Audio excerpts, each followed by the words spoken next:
గుంటూరు జిల్లాలోని ముఖ్యమైన దేవాలయాలలో మంగళగిరి శ్రీ పానకాల నరసింహస్వామి వారి దేవాలయం ఒకటి.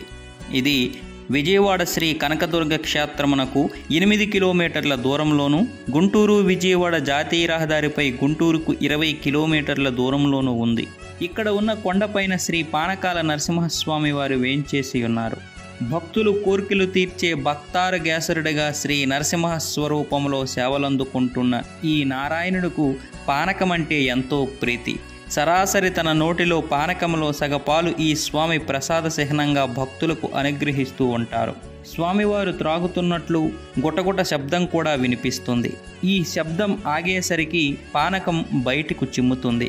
ఈ అద్భుతం రోజుకు ఎప్పుడో ఒకసారి మాత్రమే కాదు, పానకం సమర్పించిన ప్రతి భక్తుడికి జరుగుతూనే ఉంటుంది. ప్రతిరోజు బిందెలు కొలది పానకం సమర్పించిన ఒక్క చీమైన దరిదాపులలో ఎక్కడా కనిపించదు. ఈ విశేషం వల్లనే ఈ దైవం పానకాల స్వామిగా ప్రసిద్ధుడయ్యాడు.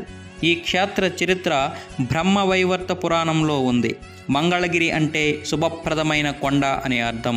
ఇది తూర్పు కనుమల పర్వత పంక్తుల వరుసలోనిదే. దూరం నుంచి చూస్తే ఈ కొండ పడుకొని ఉన్న ఏనుగు ఆకారంలో కనబడుతుంది.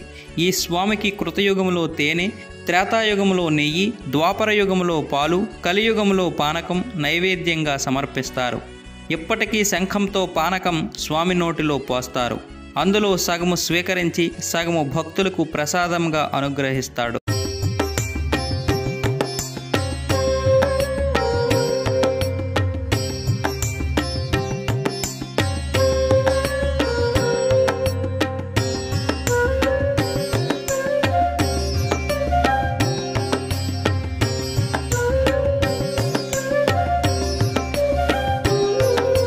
శ్రీనివాస గోవింద, శ్రీ వెంకటేశ గోవింద, భక్తవత్సల గోవింద, భాగవత ప్రియ గోవింద గోవింద.